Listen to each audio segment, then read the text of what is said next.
What do you make of the Cowboys winning a very close match against the Houston Texans, which is probably the worst team in the NFL? And do you think there's any concern with the Cowboys now that we only have a month left in the season because of this really close win against the Texans?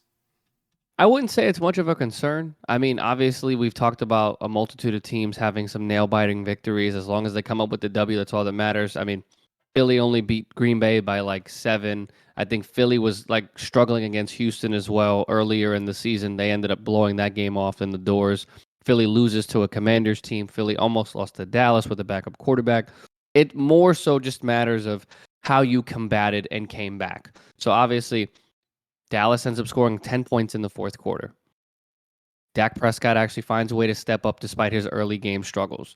Dallas's defense was able to come up with a stop at the goal line against the Texans, which I disagreed with the Texans going for 7 instead of taking the points away with 6, which in retrospect made no difference because obviously Dallas went and scored a touchdown of their own with an extra point, which would have won in the game. So that makes that kind of like a null and void situation. But Houston made it competitive. I mean, I was watching a lot of that game. They were able to pressure Dak. They were able to limit the running attack of the Cowboys earlier on. They were able to really, really get physical with those receivers and break up a lot of passes. I mean, I forget who it was that got knocked. I think it was Gallup that got knocked out in the end zone on the drive that Dallas ended up scoring the touchdown regardless. Or actually, I think that was the touch. I can't remember. I think that was the drive they scored a touchdown no matter what, unless Dallas, that was the field goal drive. Whichever one, Michael Gallup catches the ball in the end zone to where the corner that was pinned between him, like the receiver was in the middle, the corner was on top, and I think it was the safety that came over from behind, just laid the wood right on him. And I mean, Michael Gallup never had an opportunity to possess the football, and he just hit the turf, and the ball just came right up in his hands.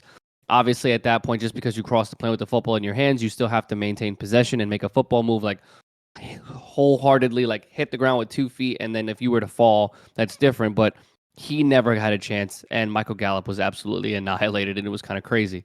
But overall, I wouldn't say panic. I would definitely say pay attention, something to monitor. For whatever reason, Dak struggled against a very, very bad Houston team. Had 2 interceptions. He was sacked. Had a bad QBR, a mid to subpar passer rating. So I mean, overall, Dak was kind of thrown off his game. I mean, the Cowboys ran for almost 130 yards on the ground, so I mean, they were able to do something. But I mean, I don't know what the hell Houston was doing. I was telling Kyle this earlier. They kind of went with a two-man team of Jeff Driscoll and Davis Mills, what looked to be going back and forth between quarterback reps. I mean, as a tandem, they went 20 of 27, but overall, it was just super weird. Jeff Driscoll was like the mobile quarterback that had a couple of design runs for him. Davis Mills was the guy under center that was making some nice throws. I mean, Chris Moore, whoever the hell that guy is, he had 124 yards on 11 targets, and he had 10 receptions. So the secondary of Dallas, aka Trayvon Diggs, did not look good at all. I mean, a bunch of no-name receivers were going out there and they were finding ways to get open, finding some holes and soft spots in the coverages. And I feel that Davis Mills had himself a solid game. Now I know he had an interception as well, but that was the Hail Mary at the end of the game just to at least give his receivers an opportunity to score in the end zone. But Houston found a way to play tough, man. Again, I will just say that Houston found ways to be competitive in almost every aspect against the NFC South, or excuse me, against the NFC East, because Houston was tough against Dallas. Houston was tough against Philly. And of course, now that I'm looking at it, I can't remember if they played the Giants or not or whatever. So I'm just going to kind of scroll through. They played, yeah, they gave the Giants a run for their money, and then they lost. I think the Commanders were the only team that beat them soundly because the Commanders beat them 23-10. Everything else was a one possession game in terms of the competitiveness within the NFC East. So Houston is not bad when it comes to at least playing this group of people, or this division, should I say.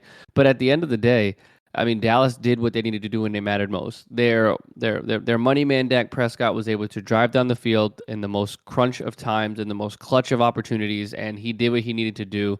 And Zeke scores the winning touchdown, just like Kyle said, when it mattered the most. But I would say, like I said, panic meter not high. It's just something to keep your eye on because there's still 4 weeks to go, and depending on how this goes, I would say that Dallas is still within a good reach of Philadelphia, especially with a matchup on Christmas Eve coming up real soon. So kudos to the Cowboys for coming out on top, but this was a lot closer than people would have anticipated. Yeah, when it comes to the Cowboys with me, I don't know if this is one of those games where they underestimated their opponent with Houston because the Texans have one win. Like, Yeah, to be honest, they suck. Granted, I know that horrible. that Houston's been competitive in some of these games this year, but more times than not, they just haven't been able to execute properly. And honestly, this was a game that the Texans had a very good chance of winning, but they let it slip, and Dallas took advantage of it at the end. And when it comes to Dallas specifically, maybe a couple years ago, this would be one of those games that they would choke against an inferior team, despite the fact that the Cowboys have been a far better team this year than Houston has had. This would have been one of those games maybe a couple years ago. Maybe even if Tony Romo were in this situation and made some mistakes late in the game, Dallas could have found a way to lose this game. But fortunately for them, they were able to make the plays that needed to be made in that late fourth quarter drive, and they find a way to win by 4 points. So good enough for them on that.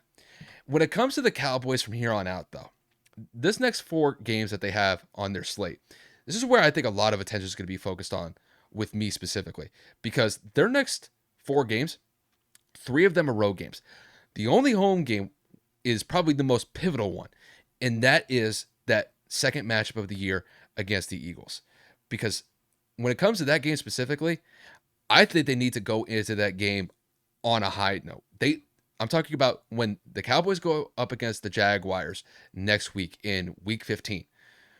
The Cowboys need to win that game soundly because they need some sort of momentum going into that Eagles game, because they're fortunate that they're not going into the Eagles game with this type of performance, because as far as I see it, they just didn't execute to the level that they wanted to. Because when you beat a Texas team by 4 points and you need Dak Prescott to get you the game-winning drive with Zeke scoring the game-winning touchdown with just basically like 30 to 45 seconds left in the fourth quarter, you could be better than that. So, when it comes to next week against the Jaguars, they really need to step it up, and they really need to show what they're capable of to give the Eagles something to work with on that Christmas Eve game. And then after that, they have to go on the road to play the Titans, and then they finish up on the road against the Commanders. So Kev pretty much hit it on the head. Like, they're still in control of a good path here. Granted, the Eagles are the best team in the NFC East, and they are the best team in the NFC and the NFL to a larger extent. But I still believe that Dallas could give them a run for their money if Philly were to falter. If Philly falters in any one of these games before they play the Cowboys, I'm just saying that the Cowboys might be sniffing blood in the water then at that point, and they could potentially look at, we got a situation here. We got an opportunity to gain some ground on Philly, and this NFC East we can make competitive in the last month of the season. Now, granted, coming off a game like this, it's kind of difficult to say that because they damn near choked this one away, but they were still able to win and still be able to make the plays to execute at a high level, especially on that last drive. But the Cowboys, to me, I have to see how they finish out the season.